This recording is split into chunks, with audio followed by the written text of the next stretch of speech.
So if you've watched any of my previous videos, you know that I was trying to make the decision between buying the Nikon Z 14 to 24mm f2.8 lens or the Nikon Z 20mm f1.8 lens.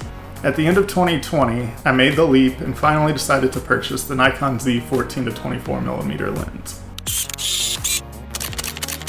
Hello everybody, I'm Will Cheney. Over the last couple of months, I've been taking this lens out and putting it to work for both landscapes and astrophotography.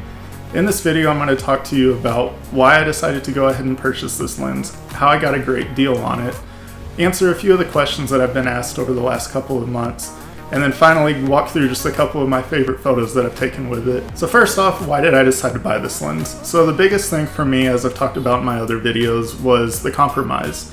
If I had gone with the 20mm, I would have also ended up probably buying the 14 to 30mm. And for traveling and weight and just fumbling around with two different lenses, I decided for me the 14 to 24mm provided that perfect compromise for me to be able to get both the astrophotography photos that I want as well as the landscape photos. As I've talked about before, the astrophotography with this lens is absolutely great. Some people have had issues with coma out in the corners or star trailing. I tried to address those in another video, so I won't go into too many details in this one about it, but once I kind of got the lens figured out, it's really not an issue in my photos anymore. And I'll go over that a little bit more here in the questions that I go over. So one of the big reasons, aside from the compromise, that I decided to buy this lens was for the astrophotography. For me, after doing test images with it back in last November of 2020, and then also once I bought it, I have just been in love with the photos that I've gotten. One photo that really sold it for me was this one with this church out on the prairie and the winter Milky Way going across the top of it. That one, I was just able to see I was going to get good crisp images with this lens. Another reason that I wanted to purchase this lens was for the landscape photo aspect of it. I want to be able to get more of those photos where you can get really close in on the foreground subject and just make it look very large in the frame. So that gave me a great option for a landscape lens out of this lens. And finally, part of all of that, the f2.8 for me, I've never actually owned a lens other than the Rokinon 14mm lens. So I was really excited to get one that was still going to actually be sharp out in the corners. So finally, one of the biggest reasons I ended up buying this lens was actually because back in December, I was paying attention to one of my local camera stores, Fort Worth Camera, and they were doing a We Pay the Tax sale on it. So I figured this lens was probably only about 2 months old in December of 2020. It's probably not going on sale anytime soon, and I was really struggling with the idea of paying, over $2,500 for a lens. So for me, that knocked off, I think it was $213 off the price tag after taxes. So I actually ended up getting it for just under $2,400 total instead of just under $2,600. So, I just couldn't beat that at the time. So one of the biggest questions that I get asked after people go through and watch my video on the Nikon 14 to 24mm for astrophotography is, how do I feel about the focus system? So I think whenever I first went out and used the camera, I was a little caught off guard with it. And I've been transparent about that with people that have asked me. I think it was just that first time going out and using it, I struggled with it. But really once I got it figured out, and I've been using it now for about 3 months, randomly shooting astrophotography here and there, and I just haven't had an issue with it. One trick that I have learned recently is that if you turn the camera off and turn it back on, at least with mine, it turns back on perfectly focused on the stars. So that alone has made life really easy. But even when I was going out and just manually focusing and, pointing at a star, zooming in on the back screen and then just making sure that star was sharp, that worked out fine for me. Never really had any issues with coma, maybe a few photos here and there that got coma issues, but overall I've been pleased with it, and I would definitely retract my statements that I made in the other video, especially when I was frustrated with it at that time. So another question that I've been asked a few times is about the filter system, and to be honest, I haven't used one yet. As far as my landscape photography goes, Circular polarizer is probably not going to be very useful because it is a wide angle lens. So when you're trying to take that big wide angle field, you're going to end up with a side or a corner or something that you might start having issues with that circular polarizer. So for that, I just haven't even worried about it. As far as using a neutral density filter, I think eventually I will, and it'll likely be the Z filter system.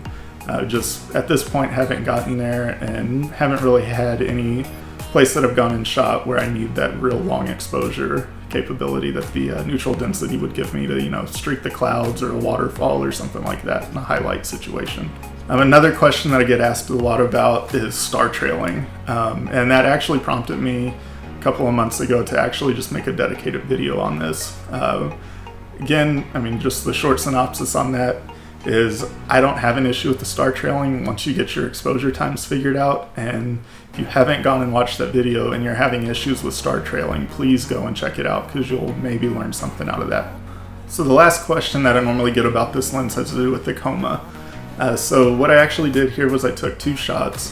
One of these I'd use the turn the camera off, turn it back on and shoot method, and just didn't even touch the focus at that point. And another one where I did try to manual focus and I actually ended up just a little bit off, and you can see that that coma appears in the corner.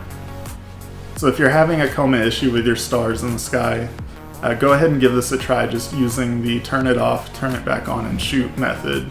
That'll give you that should give you a perfect infinity focus when you turn the camera back on.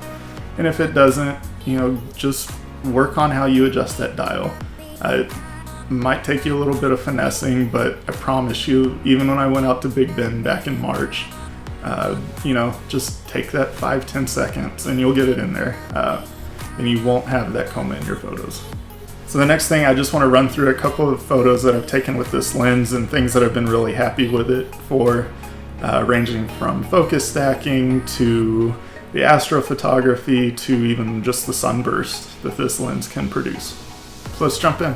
So I'm just going to start off here with the first photo. This was one of the ones that I showed in the focusing technique for how you can get that little bit of coma if you're out of focus. So this was one of the ones where I manually focused, and this is at 300%. It's super grainy, and I took this at ISO 6400, and this is just a 1-second shot. I was battling a full moon the other night when I took this, or a near full moon, so I couldn't really run the exposure for a long time. But it's pretty evident even at 1 second that these stars have some coma on them. So moving forward to another one, same exact stars, but this time I was actually in focus, and you can tell these are pinpoint sharp. So kind of like I said to my argument, I really think that if you have coma with this lens, it's that you're just barely out of focus. So just keep an eye on that, but you pretty much will get it figured out, I promise. The next photo here, this is another one. This is actually a 22mm shot. It just happened to be the focal distance that worked out for me on this shot. Really overall a clean image. This is obviously the one that I haven't actually cropped yet, just judging by the edge, but really great photo. Another one with this lens, actually same field about a week later that I was there during the afternoon. Obviously harsh light, but this thing really gets this blue bonnet to pop.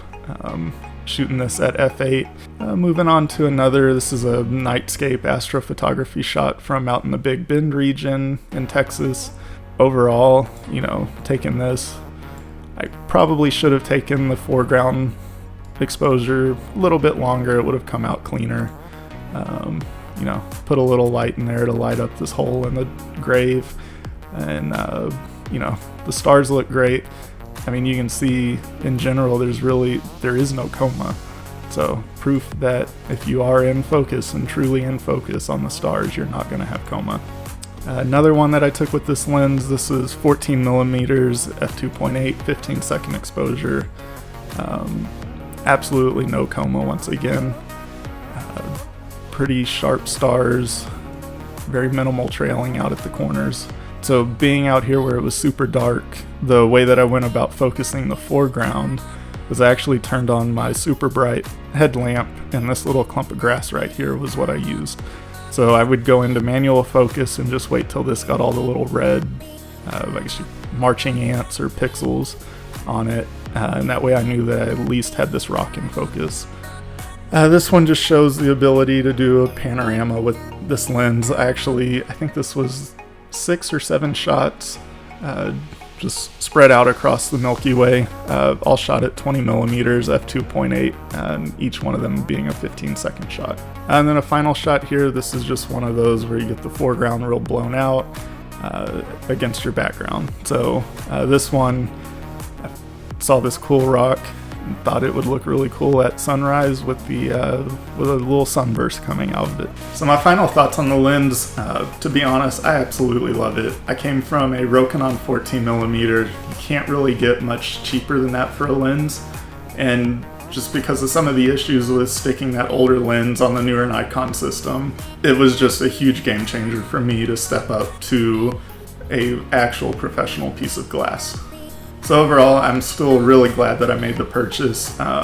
You know, there's been times maybe I wish I had gotten the f1.8, but for the majority of the time, I could care less not having the f1.8. Been completely satisfied with shooting at f2.8 for astrophotography, and the range that I've gotten for my landscape photos has been absolutely amazing. At this point, I would still absolutely recommend this lens, whether you're doing landscapes or astrophotography.